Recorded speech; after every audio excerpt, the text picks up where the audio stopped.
Greetings from Long Island, where every highway is a sunrise. It's time for Dave's Gone By, an hour of comedy, talk, and music brought to you by Total Theater, with your host, Dave Lefkowitz. You've never heard anything like it, so sit back, relax, squeal if you must.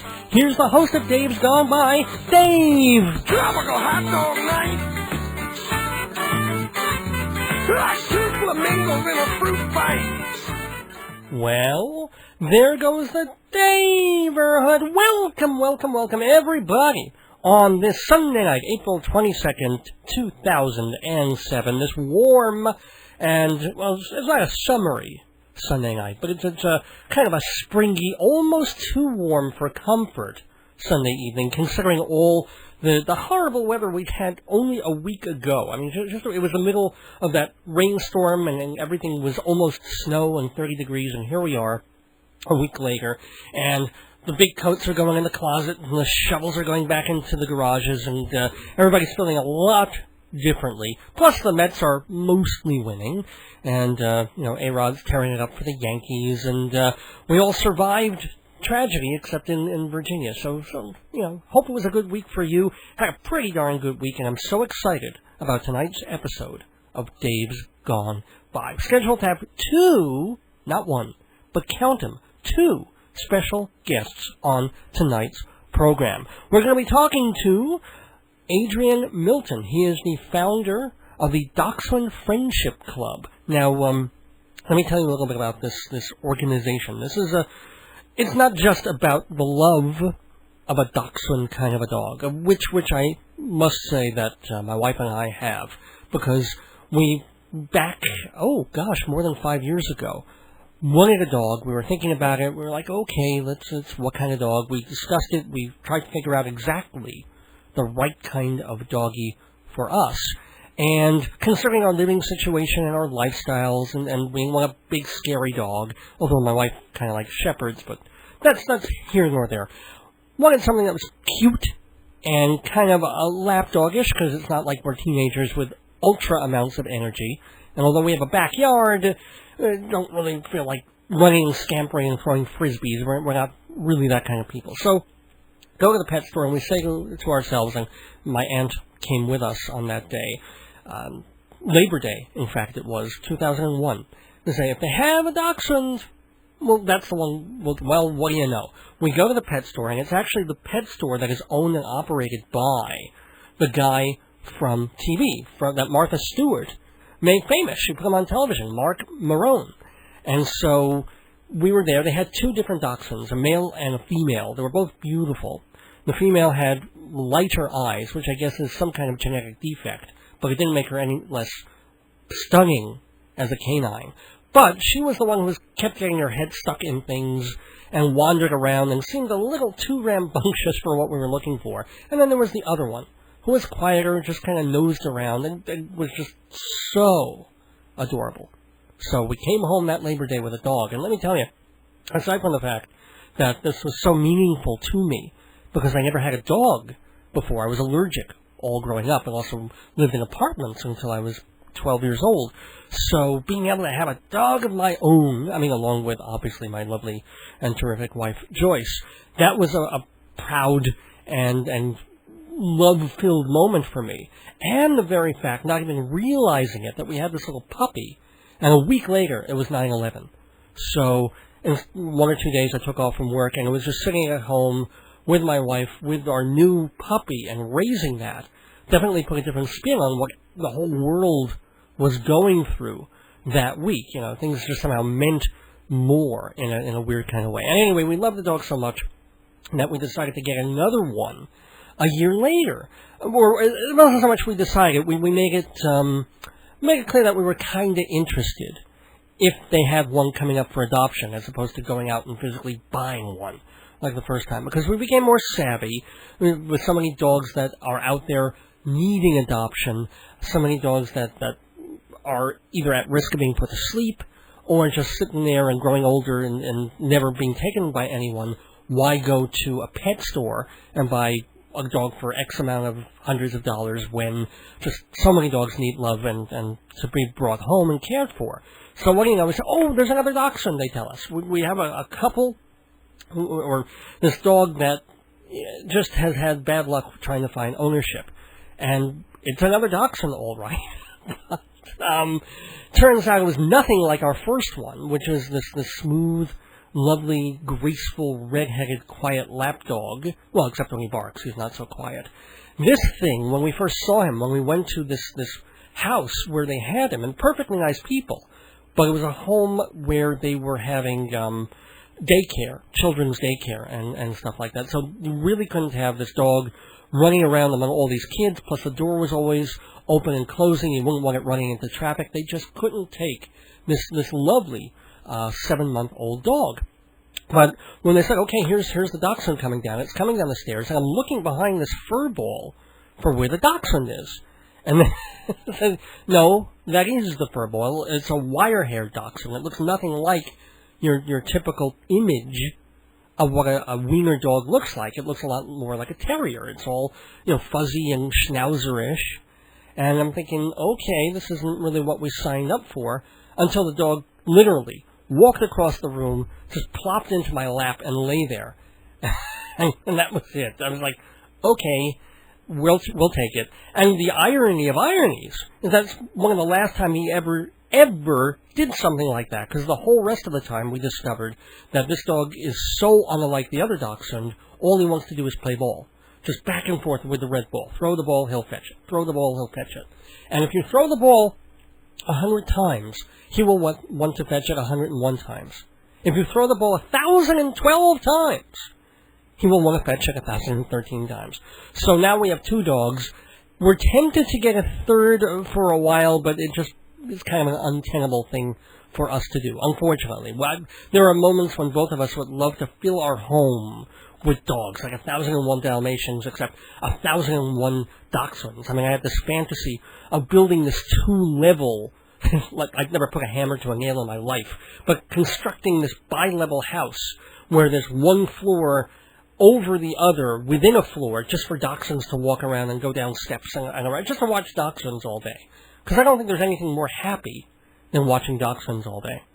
Well, that leads to the reason I wanted my guest on, who has not called in yet, by the way. So if he doesn't, I'm just going to tell this story and tell with him. So, but what the other really cool thing is that this fella, who's also a DOXIE kind of a person, was his apparently the story of it is that he felt kind of lonely, and his dog felt kind of lonely. That's one of the reasons we got another dog, was, when we would be out, my wife would be teaching, I would be at the theater, or we'd be going places and whatever, and couldn't really deal with him all for hours on end. We wanted him to have a friend, someone to play with, someone to talk to in dog language. So this fella said, it'd be really cool if I have a friend who has a dachshund and maybe one other friend, and we all get together and have the dachshunds kind of commune together, walk through Washington Square Park in New York City. And so he did that a few years ago. And then they started to say, we should do this a little more often and tell more of our friends about it. And what happened was, over the course of a couple of years, this grew into a festival. This fiesta, this Dachtoberfest of dogs that come twice a year near the Arch in New York's Washington Square Park. And everybody comes with their dogs on leashes, generally very well behaved. And there's 200 to 300 to 400 dogs now that just roam around, sniffing each other, peeing and pooping, yes, of course, but also just looking at each other, looking cute. Most of them do not wear costumes. I think the most famous thing is seeing the wiener dog in the bun and the mustard outfit, which is, it's cute, and then they've got the cowboy outfit, and I think I even saw one in sort of a dominant leather outfit, which is just not right. But to see, even naked, as it were, all these dachshunds is one of the happiest things, especially on a nice day. Like, if it's a rainy day, they cancel it and hold it not on the Saturday, but on the Sunday. But on a beautiful, either October afternoon, or they just had the other one yesterday in New York, to just see the dogs and their owners, and all the owners are saying, oh, look at that dog, and taking pictures, and isn't that cute? I mean, not as cute as our dog, but, oh, what a cutie, oh, look at that one, oh, there's a puppy, oh, how old is that one? And you see the ones, of course, with the hip dysplasia problems, and in the wheelie carts, and then people who've got these dog papooses on them. I know I sound like a dog lunatic. I am one of those kind of dog people when I get into that frame of mind, but really, I would say this to anyone who might be depressed or really down. Go to one of these things. And if you're not a dachshund person, maybe they have one also for golden retrievers or beagles. Beagles would be really cute. Go to a place where they're just more than a dog run, but almost like this special festival of dogs. And see if you don't feel better just walking around for 10 minutes. Just looking at these adorable animals. And it make you feel so good. Now I'm feeling a little bad because the fella, Adrian Milton, who founded the Dachshund Friendship Club, who hosts and runs this Washington Square event, which is free, anybody can come, it was supposed to call in. We were supposed to do a live phone interview. This is one of the reasons I don't like doing these things live. I like to pre-record them. Adrian, if you're out there, if you're listening on the net, please give us a call at 631-888-8811. If you do not, I'll start to insult you and stuff, which you wouldn't, but I would never say anything bad about dogs, just you. So, and also I've got another interview, which I'm going to be doing on this episode. I got so waylaid by the dog stuff that, my gosh, I've got to even mention a couple of things. First of all, that this show is brought to you by Hewlett Minuteman Press, the copy kings of Broadway, 516-569-5577, 10% off for Dave's Gone By listeners. And also, this program is brought to you by Performing Arts Insider Theater magazine. PerformingArtsInsider.com is the place to go to find out how you can get the Bible of Broadway, as well as off-Broadway and even off. Everything you need to know about the theater is in Performing Arts Insider magazine. Also, we are sponsored by the wonderful folks at MortgagesRock.com. MortgagesRock.com, where, yes, you can go and get a mortgage if you're looking to buy something. You can also go and get an important loan if you're going to college or for home renovation. But the main thing is, you can learn through MortgagesRock.com how to be a broker yourself so that you can get other people loans and get them mortgages, your friends, your family, your coworkers. And in that way, of course, you get to earn commission. And it's all paperwork. That's what it is. And the more you learn, the more you earn. MortgagesRock.com. And finally, give a shout out to Jeff Goodman, who is my usual co-host. I imagine he's in Florida dealing with some family stuff, and his father has not been well. So, a shout out to him, but also to his company, Fancy Schmancy Balloons. 516-797-3229 is the number for all your party needs. 516-797-3229. It's not just balloons, it's balloons and centerpieces, and if you're having a party, this is a great time for them. People are having graduations, confirmations, brisses, because, everybody kind of saves their tips until this time of year. I don't even know what that means. Call Jeff, because also he can hook you up with folks like DJs and flowers and the other things you're going to need for your parties. So, that takes care of the sponsors. Let me also tell you that we're talking to, on this episode, a director who's been in the theater game, as it were, for about 30 to 40 years now. His name is Bob Kalfin. People would probably best know his work from the fact that he directed Yentl. No, he didn't do the movie. That was obviously Barbra Streisand. But the show, when it played on Broadway, Yentl, was directed by Bob Kalfin. And he did a whole bunch of other stuff that, over the past few years. Let me see what I have on here. He adapted and directed a show called Strider, for which he was Drama Desk nominated. He was the artistic director of the Chelsea Theater Center of Brooklyn. And they were probably best known for mounting a well-received revival of Candide back in the mid-1970s. He also directed The Me Nobody Knows, kind of a semi-forgotten but important musical for its time. And the main thing also is that Bob Kalfin is currently directing off-Broadway a show called Marie Antoinette, The Color of Flesh. He'll be telling us more about that. And if you saw the reviews for it. It's gotten some really terrific reviews. It's unfortunate that it's not running for very long, but with reviews like that, I'll bet you it'll pop up somewhere else pretty quick. So we'll be talking to Bob Kalfin after we play. And please feel free to sing along if you know this song, because what happens, the other thing I forgot to mention, or was saving to mention about the Dachshund Festival, is that at noon, high noon, on the day of the festival, there's a person with an accordion, and then they also have a little loudspeaker system right by the fountain in Washington Square Park. And everybody holds their doggies or even holds them aloft, and they sing a song called the Dox song, D-A-C-H-S. I was going to play it several times during this hour, because it is just because... I was going to say because it's so perfect, but it's basically because I'm just so screwed up. So this is the Dox song, ladies and gentlemen. I'm playing it once. I will play it again at the end of the show. By then, you should all know the lyrics and be singing along with me. Ladies and gentlemen, on Dave's Gone By, I bring you the Dox song. There's no other dog like a dachshund, walking so close to the ground. They're stubborn and sly as the fox, and the happiest set to be found. Most kind of dogs seem to either have shapes or proportions all wrong. They're only one way or the other, but dachshunds are both short and long. Doxie, mine and Doxie, the best canine under the sun. Oh, you wiener or sausage or hot dog, we know that you're number one.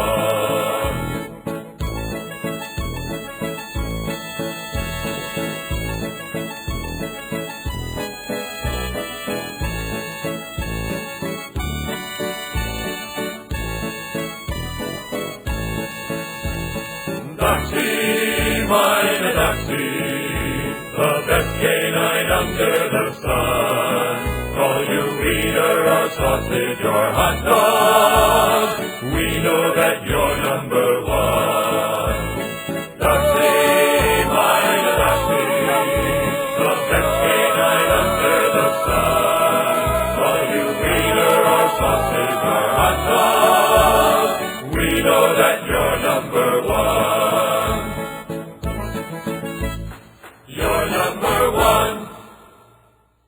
Welcome back to Dave's Gone By. I have with me on the phone, apparently I'm going to have to ream him out a little bit, because he apparently forgot that he had this incredibly important... This is a man who spends his life loving dachshunds, and he forgets he has a radio interview, but I'm happy to have him. Adrian Milton, welcome to the neighborhood. Thank you very much, Dave. Glad to be here. Well, very, very glad to have you on the show. How did it go yesterday? Yesterday was the Dachshund... The weather was perfect, and we had a big as usual, but about 220 Dachshunds, I would say. Oh, that is a little smaller than usual. Yeah, often we'll have 300 or 400 on a good day like that. I think a lot of people fled town because of the good weather, and it's been bad for so long. But fun was had by all, and I saw some dogs that... I'm going to need you to speak up just a little bit, please. Oh, all right. Well, I just saw some little dogs that I would have loved to have brought home, but one is the limit for me. Oh, you have one. Do you have an apartment? Is that the... Yes, so we live in the city, but when we go out to fire in the summers, our yard is fenced in so he can run around, you know. Mm-hmm. Now, how many Dachshunds do you have? Just two.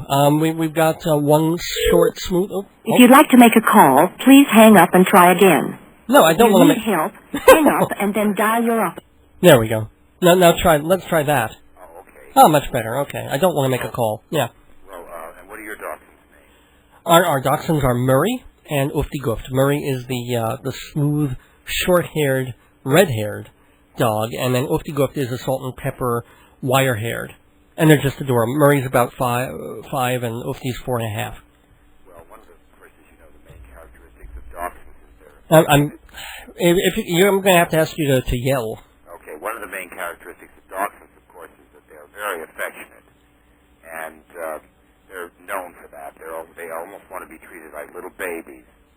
Do find your dogs are like that? Oh, yes. One of our, I mean, that's the difference. Murray, as I was saying before, is a lap dog still. I mean, you'll, especially with my wife, and to some extent me, he will crawl up to her lap, sit on it. In fact, when we got him from the pet store, they said his name at that point was Laptop, because that's what he would do, just curl up on the lap. With me, he just wants to lick. He wants to go up under the covers at night?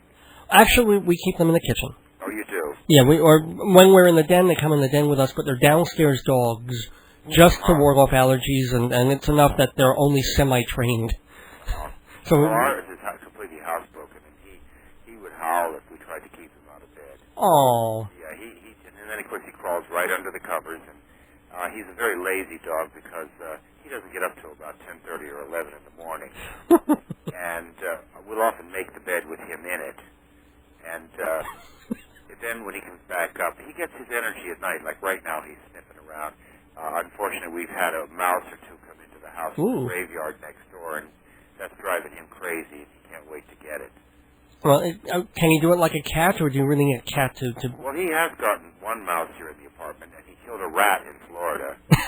And he's only 10.5 pounds, so, as you know, they're very brave. They're considered the bravest of all dogs. Aww. They were bred to be independent thinkers, to go down in holes and kill badgers. Yeah, huh? So, badgers are pretty fierce animals, so you've got to be pretty brave to go after them. How old is your dog? Our dog is 5.5 years old. He's a black and tan smooth. Oh. His name is Waldo. He's quite beautiful, actually. Our last dog was a very black and tan smooth, too. Not quite as attractive, but a little more of a character. He was a watchdog, and he did not like people who wore loud clothing or made noise. He would go crazy if someone was drunk on the street. He'd bark and growl at them. We called him a German dog. He wanted everybody to be in line, in order. Actually, can you give us a very, very brief history of how the Dachshund breed came about? Well, we rescued our first Dachshund, and he had a brother, twin brother, who was killed by a car, and he would cry when he would see another Dachshund. So just as a joke, we put a sign up in Washington Square, and the first year about 50 Dachshunds arrived, and we thought, so we continued doing it, and then I started doing a newsletter, and we're now in 15 years, and people, of course, who own Dachshunds are fanatic about them. Absolutely. And, it's become quite a popular event. We have an Oktoberfest in Washington Square Park, usually the first Saturday in October, and we have a spring fiesta, which is towards the middle of April. Is there a thing where you're trying not to let it be too commercialized? Because it would be so easy. We don't have any commercial aspect at all. And you don't want it, I assume. We don't want any commercial aspect. We don't sell anything there. Sometimes vendors will show up because they know about it, but they're not connected with us. We don't sell food or anything. It's just a social gathering. We try to encourage responsible pet ownership. We don't judge one dog to be better than another. We're into the breed, and of course, if someone wants to bring another breed, they're welcome too. It's open to all, and it's free. Have you ever had any, problematic moments, like owners fighting or dogs fighting or anything? Never. Wow. Yes, which always surprises me. No, they just all get along. Dachshunds prefer other dachshunds. Now, what does happen sometimes is, say, a golden retriever will be walking through the park, and maybe 100 dachshunds will surround the retriever and bark at it, which, of course, unnerves the poor retriever because they're a rather gentle-natured dog, And, no, they're very feisty, as you know, dachshunds. They must have their own way. They're very willful, stubborn, but extremely lovable. Oh, absolutely. Yeah, I was actually also asking not just for the history of the Dachshund Festival, but do you know the basic history of how they happen as a breed? They always had low dog, what they call bassets, which Uh-huh. is low in French. They always had them as hunting dogs from about 1400 on, but around 1750 they standardized the Dachshund in German royal forests. And the reason they did is badgers would dig under the oak trees and they would topple. So, of course, the princes and the kings didn't want their forest being destroyed, so they had their foresters develop this dog specifically for the purpose of killing badgers. Huh. And then over the years, they still have, most of them have a very strong hunting instinct. And And over the years, though, they started showing them, mostly about 1860, 1870. And Prince Albert gave Queen Victoria 2 dachshunds when he came over from Belgium to marry her. And she called one Dachshund, the other one I forget. And they still have descendants of that dachshund in the English royal family. They have corgis and dachshunds. And actually, accidentally, they got together once, so they call it a dorgie. Yes. I remember hearing about that, the dorgie. Although they're doing all this kind of breeding these days. I just saw, we was over at some friends, and they had a pooch, which is this new thing, a poodle and a Shih Tzu together. And they're calling that a pooch. It's really cute, but it's not a dachshund. They're poodles with a lot of different breeds. Yeah. And they all are awfully cute. I like the integrity of a breed. Like, I love poodles just as they are. Have you ever had, by the way, a show dog dachshund, or? Well, this Waldo that we have both his parents were at Westminster. Ooh. And he's considered quite a beauty. In fact, ever since he's been a puppy, we walk down the street and people just ooh and all over him. We've even had grown men get down on their knees and go, "Oh, what a beautiful little dog!" And of course, he loves all that attention. Of course. And but have you shown him? No, we decided not to show it because it's a big pain in the neck. You know, it's a lot of work. It actually costs a lot of money. People who show dogs don't make any money. Yeah. You know, actually, they lose money. They do it for the love of it. I assume you've seen the Christopher Guest film Best in Show about 20 times. Yeah. And that does hold true. That's one of the reasons why we're not interested in showing dogs. It gets a little feisty and bitchy, that world. You know, it's very competitive, and we're not into the competitive aspect of it. We're into just the loving the breed. I was unable to make the fiesta yesterday, but I've been to a couple of them, and there was one where they mentioned that after the actual thing at noon and the singing and walking around, there was also some kind of parade. Well, there used to be, but the dachshunds wouldn't cooperate. We tried to have a grand march around the fountain, but they would all go in different directions. Oh. So you can't order a dachshund around. It's so true. There's a website called The Dog That Must Be Obeyed, and it's about the dachshund. Oh my gosh! Hey, please, bossy, as you know. Please tell everybody, by the way, about your website, how they can join the Dachshund Friendship Club, what they get for it. Go online at www.dachshundfriendshipclub.com. One word, DACHSHUND,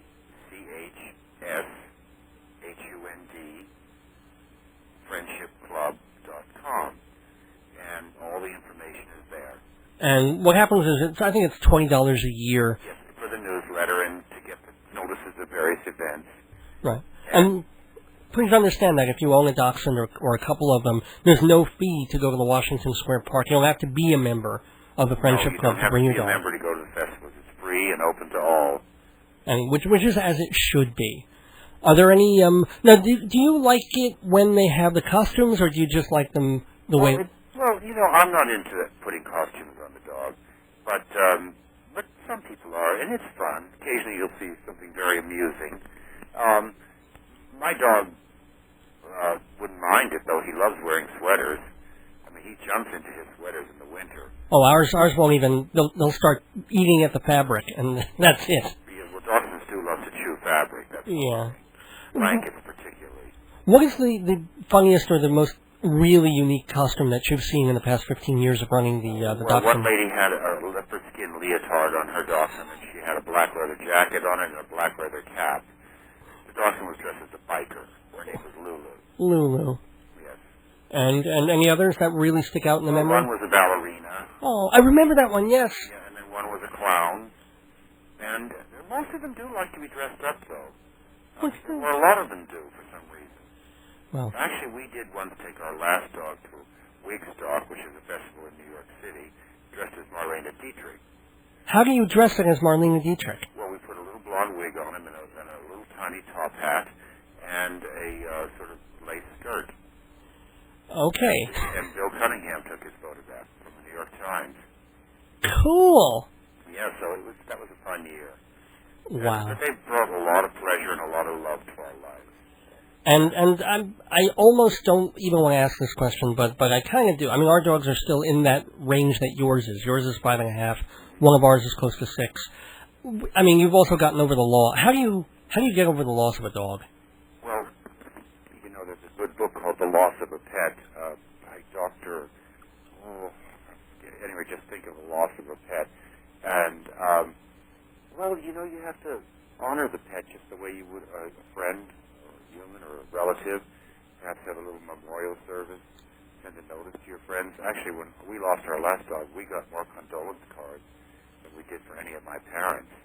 And dogs, our relationship with dogs is different than even with humans, you know. It goes on such a deep level, you know, and there's usually no conflict.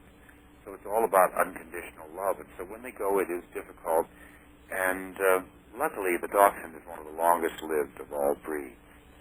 In fact, the longest, 8 out of the 10 longest-lived dogs have been Dachshunds. And those would go between, what, 15 and 17 years? Oh, no, between 20 and 25. What? Yes. I've never, I mean, but the average age, I assume, is in the 14 to... The average age is 15 to 18. Oh, I hope so. Yeah. And I've seen Dachshunds go completely. The whole body goes white, gray. And I did meet a 21-year-old Dachshund up in Carlshurz Park. Had no teeth, had yellowish eyes, but he was otherwise very robust. He had all his faculties otherwise. Yes. Oh, you know, and it's been great talking to you, Adrian Milton. Remember, everybody, DachshundFriendshipClub.org on the internet. .com, excuse me, .com right. on the internet. Forgive me. And that's also the place where you can hear the melody for, and I think you even do have the song up there. Oh, yes. On the internet of the Dachshund. We have a link to where you can sing it or hear it. The Dachshund song. Who wrote that? Well, you didn't write that. No, Paul DeVries and Murray Weinstock wrote that. Now, I played the song already once. I'm going to play it also at the end of the show, but I'm going to play it now. Okay. And I'm going to encourage you, if you want to sing along. And then that's how we'll end the segment. Are you up for it? I'll try. Ladies and gentlemen, Adrian Milton on Dave's Gone By, the founder of the Dachshund Friendship Club, singing with all of us. And I will sing. I'll try to do my best to sing. Along too. The Dachshund. Thanks, by the way, Adrian, for coming in the neighborhood. Yes, Dave. It's great. Here's the Dachshund song. There's no other dog like a dachshund, walking so close to the ground. He's clever and sly as a fox and the happiest pet to be found. Most other dogs seem to either have shapes and proportions all wrong. They're either one way or another, but Dachshunds are both short and long. Ready now! DOXIE, MEINE, DOXIE, the best canine under the sun. Wiener or sausage or hot dog, we know that you're number one. I think we have a 7-second delay here, so that's a little... But it's still amazing. This is the best radio ever. Of course, we have a calliope that comes in. Of course. And a guitar and a flautist sometimes, and a violinist. Here we go! DOXIE, MEINE, DOXIE, the best canine under the sun. Call you wiener or sausage or hot dog, we know that you're number one. DOXIE, MEINE, DOXIE. Listen to the harmony. The canine under the sun. Call you wiener or sausage or hot dog, we know that you're number one. You're number one. We'll be right back with more of Dave's Gone By. Thanks, Adrian. Thank you. Hi, this is Bob Kalfin. I'm a stage director, and I've been directing in the American theater for almost 50 years, and I just directed a play off-Broadway called Marie Antoinette, The Color of Flesh. And I'm very glad to talk to Dave about it on his program, Dave's Gone By, on WGBB. Welcome back to Dave's Gone By, and you know that this program devotes itself quite often to things in the arts, often musical, things in comedy, but also to theater, because I'm a big theater person, and pretty much every week we have the Inside Broadway segment of the show. But today we're going to go off-Broadway, but at the same time talk to a real Broadway person. His name is Robert Kalfin, and he has been a director for, I would say 3 or 4 decades now. Probably his best-known pieces include directing Yentl on Broadway, that original production. He was also the adapter and director of the 1979 show Strider, and he is still at it right now. As we speak, he is directing a new play for a new production company. The show is called The Color of Flesh. It's playing at the 45th Street Theater through the end of April. And the director, Robert Kalfin, is with us on the phone in the neighborhood. Hi, Robert. How you doing? Okay, we just opened, and I'm, coming up for air. Okay. Is it one of those? How long did you have to rehearse? Well, we rehearse about a month, but it's a showcase production, which means though these are professional actors and first-rate professional actors, they have obligations during the day, so we have to kind of work around their schedule and work a lot of evenings and weekends. I mean, my stage manager is a lawyer during the daytime. Two of my actors are working in industry in rather important positions, and but they are professional actors first, and I guess they do, they need to feed their theater habits, so and need to feed themselves as well. So, so this is not unusual in terms of the showcase. I had probably the best cast I ever had for this play. I've been involved with this play for a long time, and I love it, and I'm delighted with the results. Well, why don't you tell the folks what the piece is about? The name of the play is Marie Antoinette, The Color of Flesh. And what the play deals with, I say to some people, it's like doing Les Mis with three actors. It's basically based on rumor and fact. It's about Marie Antoinette and this young woman who met Marie Antoinette when they were both 19 years old, and this young woman became a world-famous portrait artist. Mm-hmm. And she kind of inveigled her way into the court because she wanted to paint the queen. And the two women kind of bonded, and they bonded for life in a certain sense that the painter, whose name was Elisa Vigée-Lebrun, painted almost every known portrait of Marie Antoinette up until her death. Mm-hmm. And the women also in the play, and this is sort of based on rumors of the time, shared a lover. So that was the male role. So it's two women and one man. And basically what happens in these plays, we have Marie Antoinette, who really is kind of almost like an immature teenager when it starts, and this other young woman who's kind of climbing her way up socially, and this young man who is an aristocrat, but on the side of being a moderate and trying to reform the government before the guillotines come. It's a great love story in the sense that all these people, especially the painter and the young man, both really come to love Marie Antoinette, and the experience of who she is and helping her and getting to know her, they're willing to risk their lives for her by the end of it all, even with all of the intrigue of a three-way thing that happened along the way. Wait, there's a three-way in the play now? No, there isn't a three-way, but basically, the young man is the lover of both women. And, now, have you seen the Sofia Coppola film? Yes, I did. Yes, how does the character differ in this? Oh, quite. This is a very full-blown portrait, which breaks your heart, of a young woman who was really not prepared for what she got into. A creature that becomes rather noble in the end, and she brings out the best of the other two characters through their experience of knowing each other. She sort of makes them be the best they can be, and their characters all evolve through the course of the play in terms of how she changes them and how they change her. It's really fascinating. Now, speaking of going through things and changing, at what point in your career, because you've been doing this for quite a while, did you become a theatrical director? I was a music major in high school. I went to the High School of Music and Art, which later became part of the Performing Arts High School. When I got into college, I got intrigued by the theater department. I started by writing music for plays and crept in the side door that way. Then by the time I finished my undergraduate work, I directed my first play and was totally committed to the theater. And then I went on to the Yale School of Drama to get my master's degree. So I've been doing it since I first started. I've been directing plays, I would say, since 1954. 1950? Do you remember the first play that you did commercially? Or the first play I did in New York was in 1959, which was shortly a year or two after I graduated from Yale, and that was a production of a play called The Golem.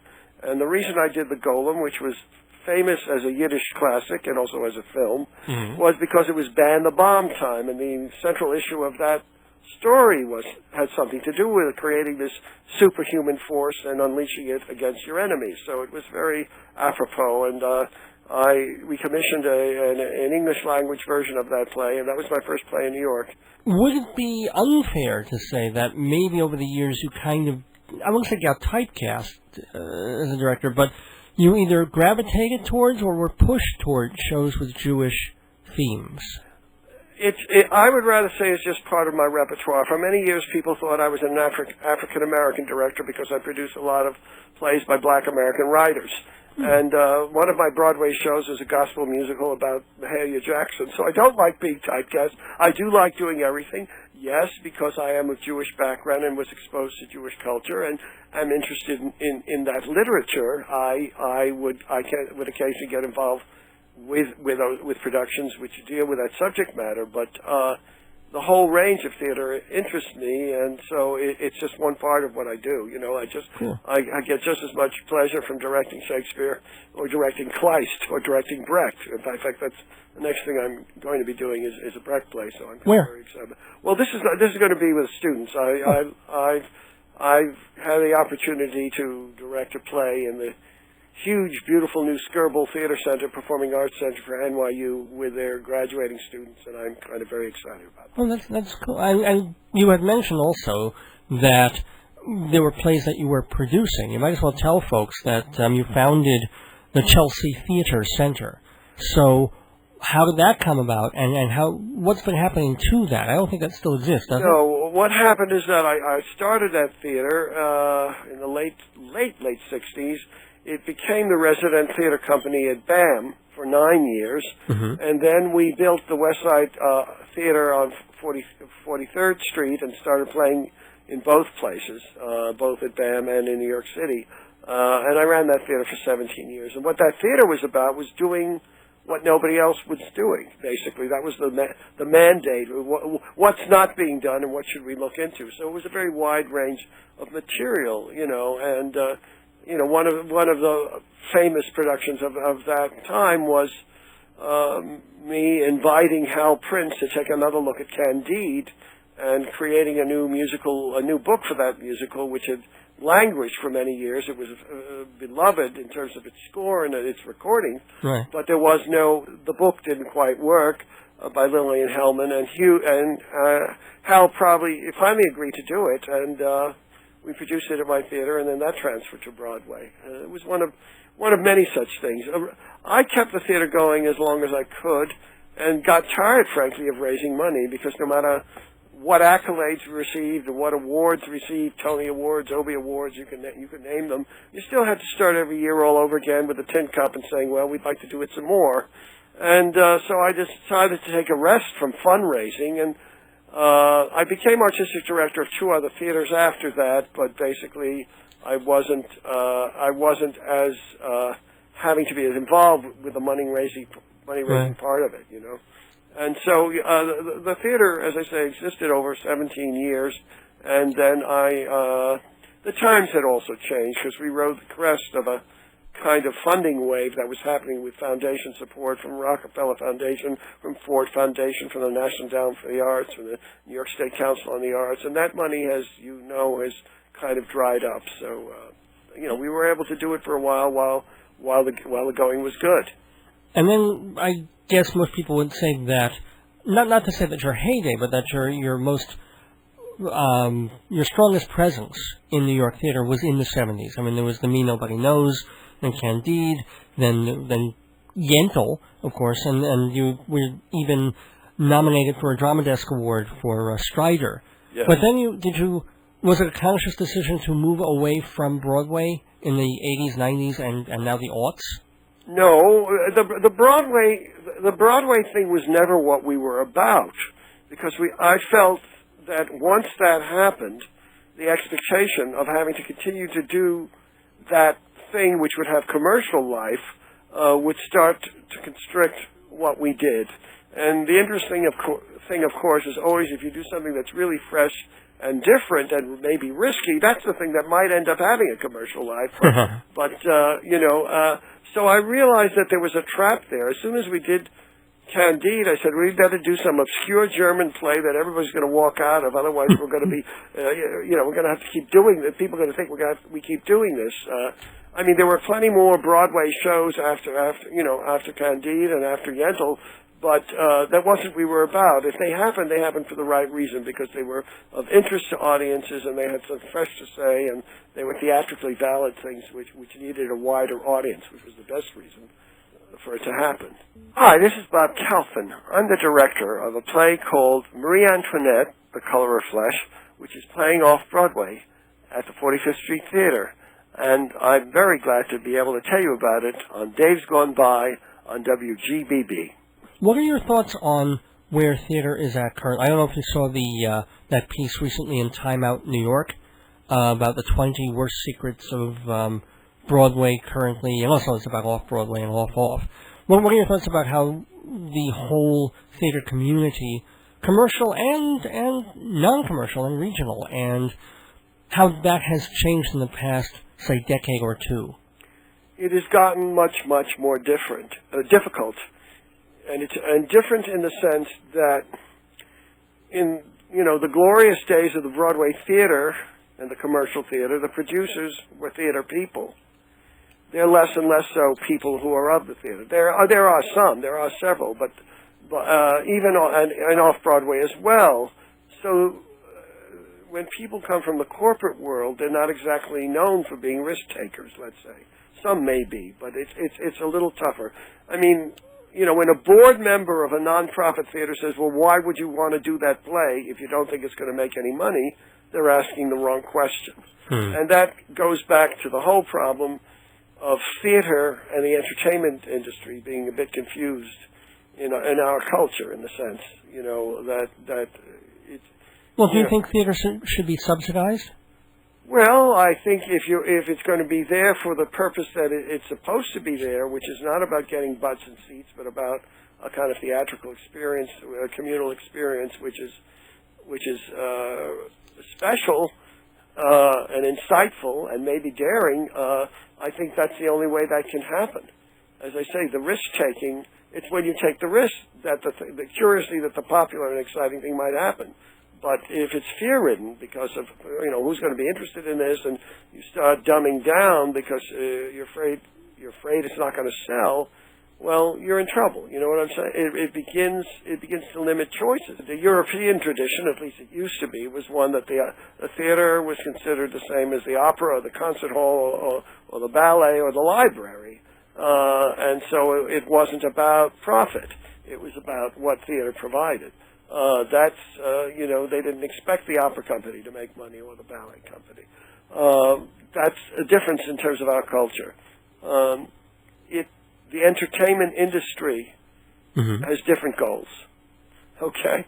That's the idea. Sometimes it's both. Sometimes it can straddle, but it's harder. It's harder. But you've made a career. I mean, you haven't had to do another job besides directing since you went into it in the 1950s. I mean, I'm sure the career has been up and down like any actor, like anybody in the field. But have you been able to carve out a career just being able to direct and teach? No, I've been able to hang by my fingernails.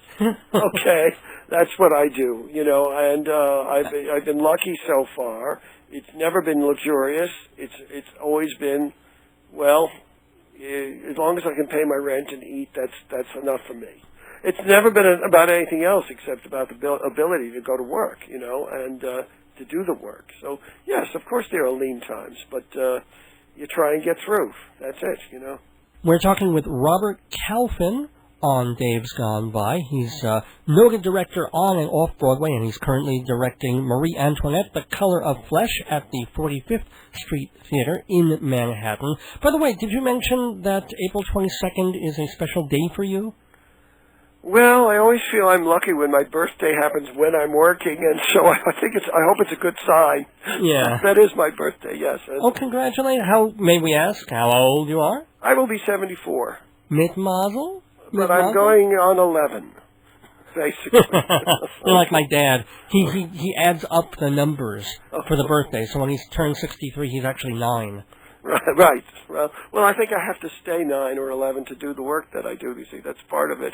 Otherwise, I couldn't do it. But I assume you do not see yourself stopping or slowing down or anything like that. I couldn't think why. It energizes me. I can't wait to go. I can't wait to go to work in the morning. I get up at 5 and 6 in the morning. It's not time to go to rehearsal yet.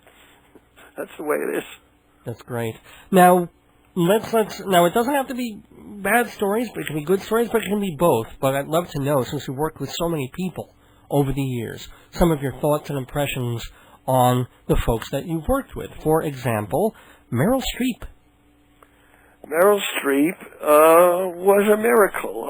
What happened with that when I met her is that she was just graduating from the Yale School of Drama. I was in the middle of actually I'd come back to direct a play. I'd come back from directing something on television, and the play was in production at my theater. It was Happy End, and there was some problems with the play, and I ended up having to take over directing the play and to make some cast changes for the thing to work. And Meryl was suggested to me because she had done the role in school at the Yale School of Drama. And she came and I met her, and in 3 seconds I knew that this was something rather special. And working with her was totally pleasurable, a dream. I mean, she acts the way other people sneeze. It just happens, and it's there, and you don't need to talk about it very much. As soon as it's clear about what you're going for, it's there, and it seems effortless. And she was a pleasure. She always was. Any thoughts on the creation of Yentl? Did you actually do any collaboration with Isaac Bashevis Singer? Yes. Oh, okay. I not only worked with Singer, I worked even with Levick, believe it or not, briefly. Anyway. Did you say Aaron Lebedev? Who? No, Levick, who wrote The Golem. Oh, okay. He was in his 80s when I met him and got permission to make the English language version of it. Singer was another story. A young intern who was working at my theater brought me the short story and suggested he thought it would make a good play. And that young intern, by the way, is named Philip Himberg, and he's now the artistic director of the Sundance Theater Festival. Oh, anyway, wow. Philip gave me the short story, and I thought it would make a terrific piece. And I called a friend of mine who is a close woman friend from college and asked if she'd be interested in making the adaptation. We got together with Singer, who had himself tried to write his own screenplay, which is about 600 pages long, I remember. And he gave us that and said, use what you want. And then she and I started improvising scenes, and we would each do versions of scenes for the play on our own, and then come together. We'd even act out scenes together. And then we'd bring what we had back to Singer. And in some cases, we would invent things that needed to be invented dramatically, and Singer would approve. I remember one time he wrote, we hit a little snag about one problem, and he wrote out a scene in Yiddish on the back of a brown paper bag, and we had it translated, and then took the idea of it and developed it further. And he was very happy with what we did. He was very supportive of the production, and he was very happy with the work. He was not happy with Barbra Streisand's version. Oh, you mean in the movie? Yeah, he said, Yentl doesn't sing. What can I tell you? Speaking of, let's just do one more before we have to wrap this up. Frank Langella is now on Broadway, appearing in Frost Nixon. You also worked with him. And I've heard interesting things about him. Was he fine? Did you have a problem? How was he? No. I got to tell you that I seem to have a reputation for working with people that other people say are difficult, and as soon as I find out what they're worried about and assure them that I'll take care of it, it seems to go away. Everybody brings baggage from some bad experience they had somewhere else. Basically, Frank was a dream. We did the play first as a stage play. Frank really, when he heard that I was going to be doing The Prince of Hamburg, he sought me out, and we had a few meetings, and absolutely, I was delighted that he wanted to do it. And then the great pleasure of that production was that we got to do it on location. We shot it on location on PBS theater in America, great performances, and we shot it not like shooting a stage play, but we did it with horses and full costume and castles, and as though it was like doing a real movie, which we shot in 8 days. He was an absolute dream, and there was no problems at all. We were so groggy most of us at the time because of the heavy schedule that but nobody had any energy to fight about anything very much. We just wanted to get it done. Well, I think it's great that you have the energy that you still do now, right at your 74th birthday. Let's remind everybody that you are directing Marie Antoinette: The Color of Flesh, a play by Joel Gross. That's running at the 45th Street Theater through April 29th. It does sound real interesting, this love triangle involving Marie Antoinette, and then you can go off and do some Brecht plays. If you could just tell me, what is your one main idea or the most important thing that you like to get across as a director? My love is the theater, and the difference between theater and film and television is, 1, it's a blind date every night. 2, your audience is active and not a passive spectator. The audience has to co-create with you. You have a contract where you're going to believe in something together and believe that it's real for those 2 hours that it's on the stage. And I like theater to be theatrical in the sense as simple as possible, with the audience filling in and doing some of the work. And that's the most exciting thing to me. Strider was an extreme example of that, where the play was done with a pole and a rope and a chair, and the audience swore they saw things on the stage that were not there. And that is the art, and that is what I love to do. Even in this production, which I have right now, it is stylistically the kind of work I really like to do, where the audience really is doing a good part of the work unconsciously and being a co-creator, and that's exciting to me. Bob Kalfin, it's been great having you in the neighborhood. Thank you. Inside Broadway, brought to you by Total Theater's Performing Arts Insider, your everything theater guide.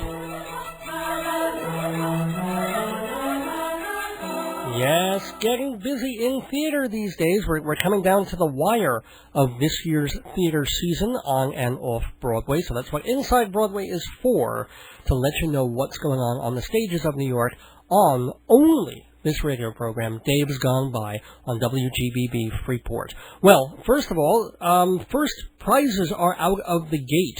You got the Tonys coming in a few weeks, and out at Critic Circle and the Drama Desk, but in April, you get the Pulitzer Prizes. And this year, unlike last year, there was a winner. Rabbit Hole by David Lindsay Abaire won the Pulitzer Prize for Distinguished Play by an American author. And a bit of a surprise there, because the play had its critical champions. Other people found it kind of a kitchen sink and fairly familiar play. I rather liked it a lot and felt it was a real change of pace for the author, who mostly wrote these very dark, weird, fantastical comedies. And here was this very sad, intimate, well, it was a kitchen sink play about this couple that's trying to get over the loss of their son in just this freak car accident. But anyway, that won the Pulitzer Prize this year, beating out nominees that you've never heard of: Orpheus X, Bull Rusher, and Elliot: A Soldier's Fugue. Assumedly, we'll start to see these plays either come back to New York in larger productions, or other stuff will happen to them just for their being nominees. But anyway, congrats to David Lindsay Abaire. I'm definitely glad about that selection. Also in the news, we learned that there's a show coming to Broadway in the fall by Connor McPherson. He's already had 2 Broadway shows, The Weir and Shining City. And here's another one that has kind of a ghostly theme. It's called The Seafarer. Has to do with these people playing cards, 2 brothers and their friends, and then they get a strange visitor, and stuff happens after that. Anyway, it's all part of this deal that the production company Boyette Ostar has, a deal that they have with England's National Theatre to bring shows over from there to here, and they've done a bunch of them. So coming up in the fall, another one from Connor McPherson.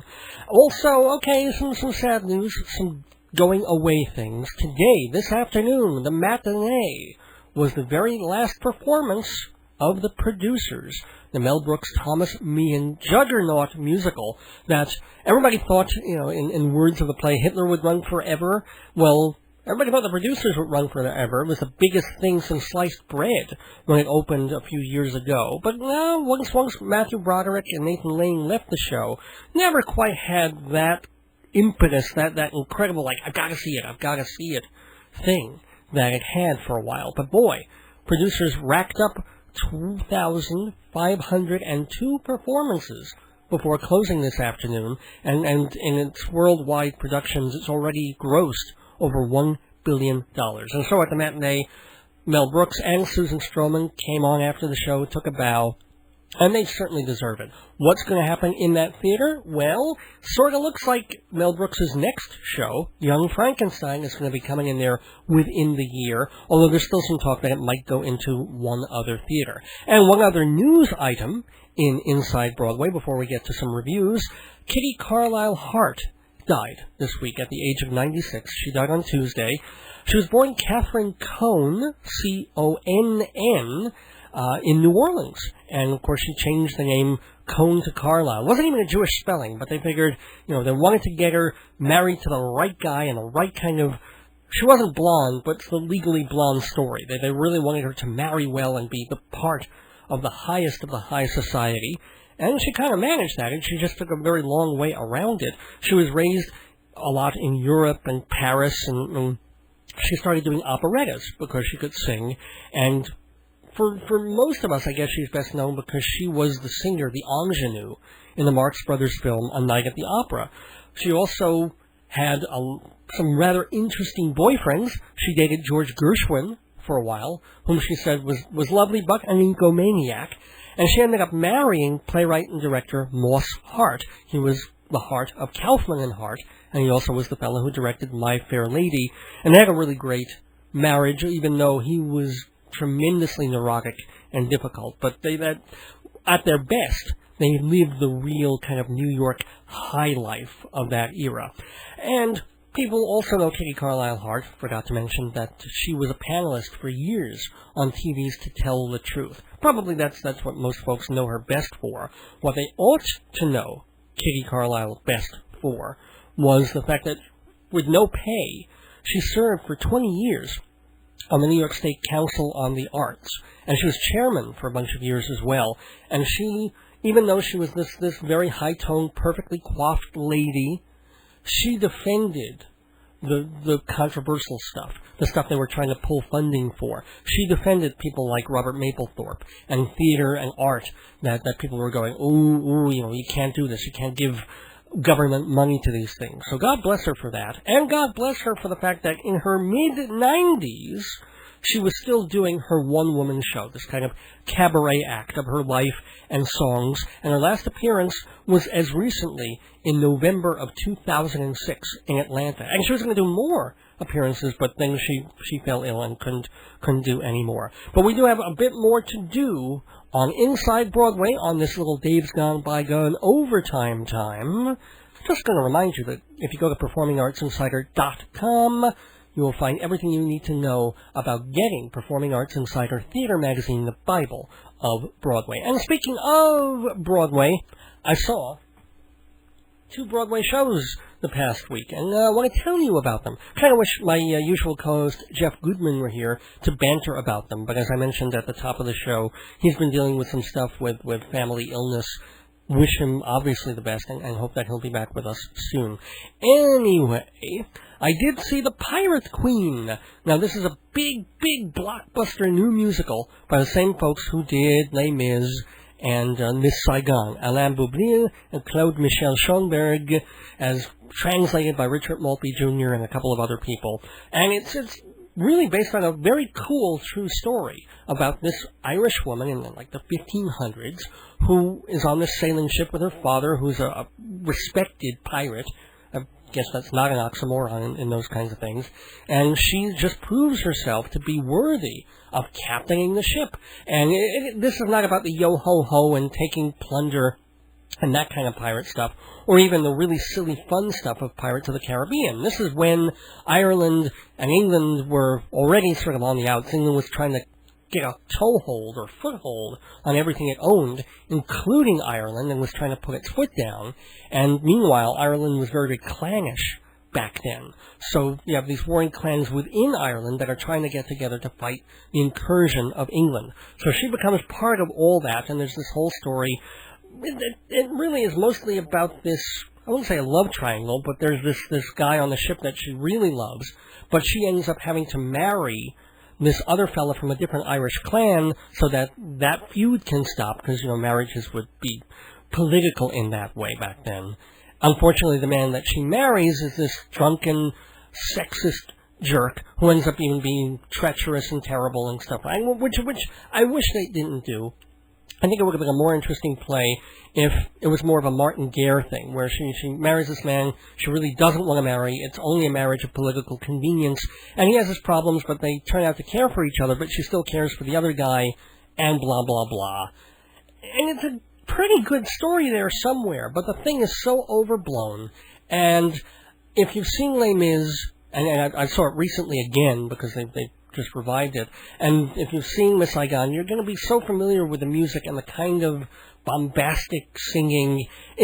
I wrote in a review of it that it reminded me of the kinds of shows that would come to the Springfield Performing Arts Center on The Simpsons, that Marge would take Bart and Homer to, and they'd sit through, and they would like it, and it would be big, and everybody would be, I love you, and you love me, and we...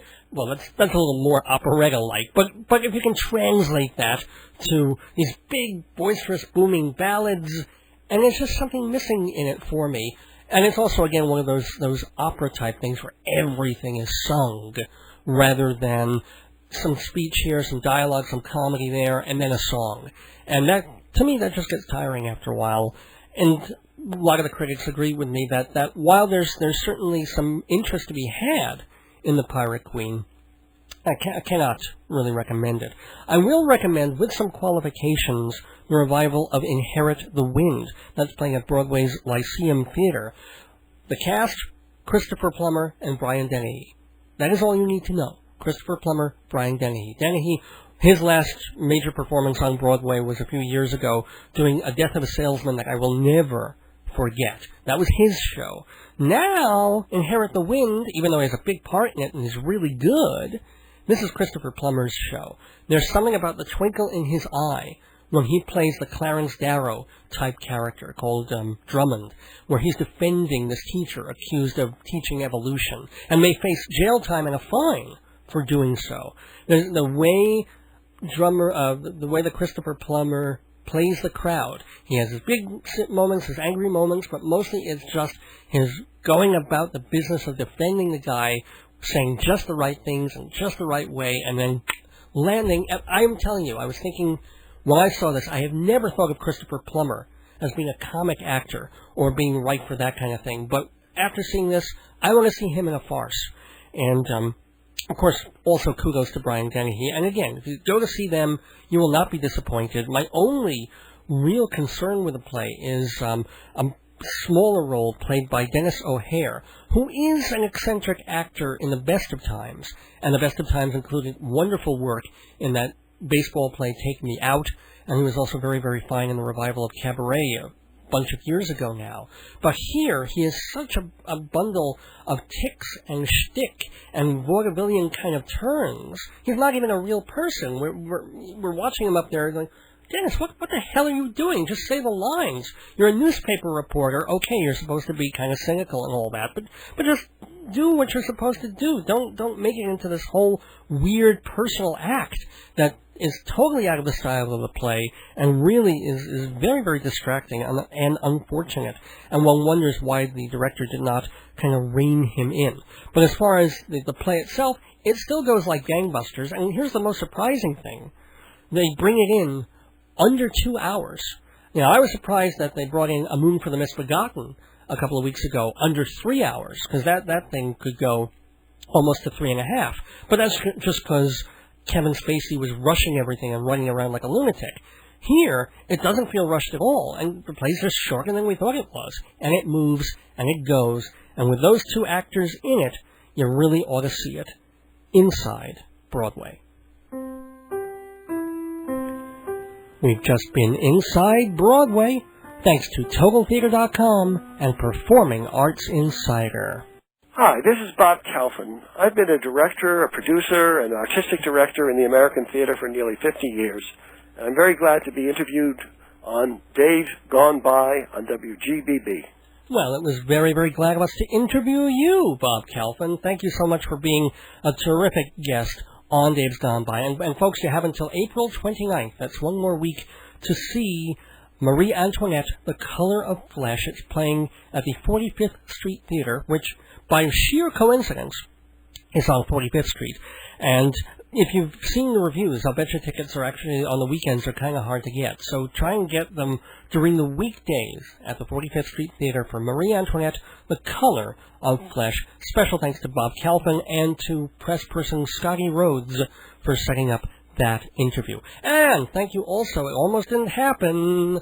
We almost forgot, but we got Bob, we did get Bob Kalfin on. We also had Adrian Milton way back at the top of the show. Adrian Milton, founder of the Dachshund Friendship Club. Go to dachshundfriendshipclub.com to find out how you can join, how to get on. The newsletter has about 1,000 subscribers now, and it's very cute. It comes out 4 times a year. Mostly it's pictures of dachshunds, letters about dachshunds, things that you can buy for dachshunds. You want to get this thing. And also, you can go on their website, see pictures of dogs, and hear the DOXIE song that we've heard twice, and yes, we will play again at the end of the show. So thank you, Adrian Milton, and please keep up the wonderful. I'll bet sure this is a legacy that will go on and on. I mean, God willing, Adrian will be with us for a bunch of years. But I won't be surprised if there is a Washington Square Park 20, 50 years from now, the dachshunds will come out twice a year to do their thing and then be cleaned up after. Want to thank a bunch of folks for sponsoring Dave's Gone By, this lovely radio program. MortgagesRock.com, we just heard their commercial. Remember, it's the place to get other people mortgages as well as mortgages for yourself. You have a friend, a relative who's looking to buy a house, a coworker who needs to put a kid through school. You will show them how. You'll do the paperwork. That's what it is. You do paperwork, and the more you learn, the more you earn at mortgagesrock.com. Performing Arts Insider Theater Magazine. PerformingArtsInsider.com is the website, but the magazine is hard copy. Comes to you either 21 times a year, or, if you just want the monthly, 12 times a year. Either way, it's 10% off for Dave's Gone By listeners. And I think if you go to davesgoneby.org, there's an even bigger kind of discount special till the end of the month. So go to davesgoneby.org to find out about performingartsinsider.com. You'll also get 10% off at Hewlett Minuteman Press, the copy kings of Broadway. Broadway in Hewlett, that is, right next to the new Loman's shoe store. Hewlett Minuteman Press, 516-569-5577. Go there. Tell them Dave sent you. If you have anything from like a flyer to run off or a brochure that you need for work, they can do it. Then they can do mugs and print your labels on things. Hewlett Minuteman Press. Excuse me, it's a little late. And I know the sponsors so well that their different names just keep coming into my head. And I do also want to give a plug and a shout out to Fancy Schmancy Balloons. 516-797-3229. Fancy Schmancy Balloons, owned and operated by Jeff Goodman. And what it is, yes, it's balloons, but it's not just a guy who does balloon animals. That's not what this is. These are beautiful, constructed balloon archways and centerpieces for your parties, for your weddings, your bar mitzvahs, your brisses, your graduation parties. Fancy Schmancy Balloons. And, of course, Jeff can take care of all of your other party needs, like flower arrangements and getting a band, all that stuff. Just contact Jeff. 516-797-3229. And again, I want to wish a refuah shlema to Jeff's father. And a refuah shlema, of course, to my cousin, Josh, who goes to school in Maryland. He's in his, I think, 3rd year of college. Maybe it's his 2nd year of college. He's away from home. And what happens, he's not feeling too well. He takes, like, some gas medicine, because he figures that's what the problem is. Gas medicine doesn't help, it only makes him feel worse. So he goes to the school nurse, literally after going on a field trip that afternoon with a class, and not feeling too well at all. School nurse takes a little blood, looks him over, says, your white count is really messed up. We're sending you in an ambulance to the hospital. boom, boom, boom. What do you know? He has to have his appendix out within hours. And so the family rushes over to Maryland, and he's fine. Thank God. He's doing great. Saw him 2 days later, and thank you, Vicodin. When we saw him, he was good. In the morning, apparently, he was writhing and screaming in pain, but luckily by the time we got to see him, he was in much better shape, and hopefully even better shape now. So, Josh, very quick refuah shlema. Hope you can get back to Maryland in time for finals and to get that all done. And in fact, the day we saw him, which was less than 48 hours after surgery, he was planning to go to dinner before his brother's bachelor party. So that's pretty tough stuff. He helped plan the party, and I guess he couldn't not go. But I don't know. I remember my hernia, and I wasn't going anywhere for about 2.5 weeks, let alone sitting there trying to eat at a bachelor party. I told him he wouldn't really have a lap dance. He'd have a laparoscopic dance with his lap pretty much bursting open at any moment. But I'm sure he was fine, and I'm sure everything went fine. So best of luck and best of health to my cousin Josh. So, ladies and gentlemen, I'm going to wrap things up here. I'm so tired. If I brought more CDs, I probably would have stuck around for a little while longer. But it's been great being on the air with you on this Sunday evening. I want to remind everybody, please, to listen to Dave's Gone By every Sunday night from 11 until midnight on WGBB. We're going to have a fun show next week. It's called Bits and Pieces, which is collecting bits and pieces from some other shows that I and my usual co-host, Jeff Goodman, have been on, and stuff that you never got to hear here. So should be a lot of fun. And let's see. What else? I've said pretty much everything I need to say. Joyce, do you have anything to add? No, have a good night, and hopefully I'll see you. What do you mean, hopefully? What the hell kind of thing is that? What did she say? Hopefully my car, the taxi won't crash. Oh, my God. I didn't say that. What I said a hopefully thought. I'll see you. Hopefully the train won't explode, with Virginia Tech gunmen on the side of it. And have anything you want to add, Dad? I'm just thinking, maybe I ought to come and get you. No, I just called the taxi, but thank you, that's very kind of you. I'm good. I'm very good. And ladies and gentlemen, it's been wonderful. I couldn't make that offer if I wasn't sleeping, Of course. But I appreciate that very much. And you guys have a wonderful night. Dad, have a great week. Love you, of course. Love you. Love you, honey bun. That's for my wife. So. You're right. Oh, ladies and gentlemen, everybody have a great week. He's my Joycey too, Now, can you both do the last line of the show that we normally do? Be with us, everybody, for the next episode, the 218th episode of Dave's Gone By, next week on April 29th, from 11 to midnight, the Bits and Pieces episode. So until then, don't miss your days going by. This is Dave Lefkowitz wishing you good night, hot dog, and gone by. There's no other dog like a dachshund, walking so close to the ground.